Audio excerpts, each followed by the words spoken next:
My biggest learning, which is why I'm so passionate about it in the civil service, is that the leadership of large organisations, complex organisations, need to be able to understand and communicate with the front line. They need not to have lost the capability and ability to hear the messages that the front line, the people working on the front line, can actually tell them. So out of the hat today is like to come up with your ideas, to share what really floats you about learning, and to look at the things that we're developing and input into those. So if you like them, great, tell us about what you like about the things. If you really don't like them, they don't work for you, tell us that too. I've been on some really good courses. The media course, which prepared me for instances like this, was very good and very interactive. But I also think that there are other things that we could be doing a lot better, making it more interactive. For example, I recently learned how to cook gammon.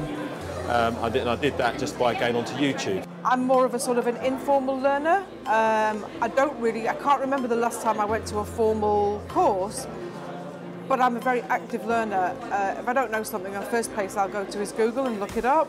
So generally when I get stuck at home doing DIY, which is pretty common, I generally resort to the internet and YouTube specifically on how-to videos, and yes, that's how I prefer to learn. My experience with civil service learning was mostly reading on presentations, and it wasn't very practical based. I think there's too many links to get to where you want to get to, so if you can just click and get directly to what you want to get to would be helpful. I think the important thing is to keep it relevant and keep it bespoke, and I think that's difficult as you move between different government departments and keeping it evolving. I think that the way to get people to actually engage in it is to keep it relevant. It needs to get more in the digital age.